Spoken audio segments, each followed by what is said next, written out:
नमस्ते। आज का विषय है लालच। दुनिया में बाढ़ और सूखा बढ़ते ही जा रहे हैं। बड़े बड़े चक्रवात आ रहे हैं। इंसान बिल्कुल महाविनाश के सामने खड़ा हुआ है। कब प्रलय हो जाए, कब दुनिया तबाह हो जाए, एकदम निकट खड़े हैं हम सब। लेकिन फिर भी हमारे लालच को देख लीजिए। हम कभी सोचते ही नहीं। हम ये भी नहीं कह सकते कि हमारे जीवन के बाद ये महाविनाश हो सकता है पहले ही हो जाए। हम बिल्कुल महाविनाश के मुहाने पर खड़े हैं और इस दावा के साथ हम नहीं कह सकते कि हमारे जीवन के बाद ही होगा। हाय रे हमारी लालच।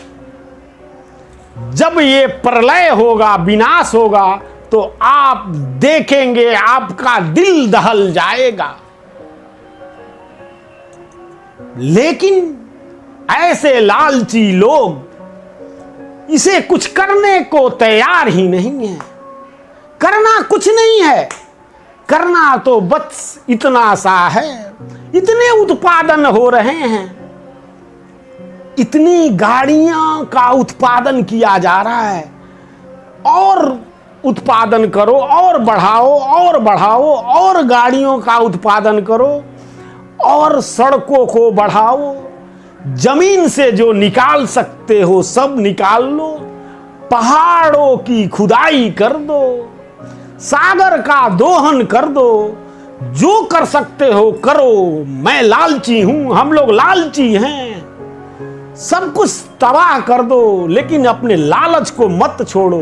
लोग तो यहां कहते हैं कि मर जाऊंगा, मिट जाऊंगा, लेकिन भोगते भोगते मरूंगा। ऐसे लोगों की धारणा है। अपने लालच को छोड़ने को कोई तैयार नहीं। इतनी आबादी बढ़ती जा रही है, इसे रोको। गाड़ियों का उत्पादन रोक दो। जो इतने उत्पादन को बढ़ाया जा रहा है उसे रोकने की दरकार है। आबादियों को रोकने की दरकार है, जबकि कोई कुछ करने को तैयार नहीं है। सब लालची हो गए हैं। लालची होने के कारण खुद को महाविनाश के मुहाने पर हम लोग खड़ा कर दिए हैं और तनिक भी नहीं सोचते। ये भी नहीं कहा जा सकता कि ये सब हमारे जीवन के बाद होगा। क्या हमें पता नहीं है कि कब क्या हो जाए। फिर भी हम इतना निर्भीक हैं, इतने लालच में वशीभूत हो गए हैं कि कहीं कुछ किसी को समझते ही नहीं। हम मरने मिटने को तैयार हैं, लेकिन भोग को छोड़ने को तैयार नहीं। तो बताइए हमारा क्या हश्र होगा। तनिक समझदार हैं आप, विचार कीजिए। मनोज उपाध्याय को विदा दीजिए।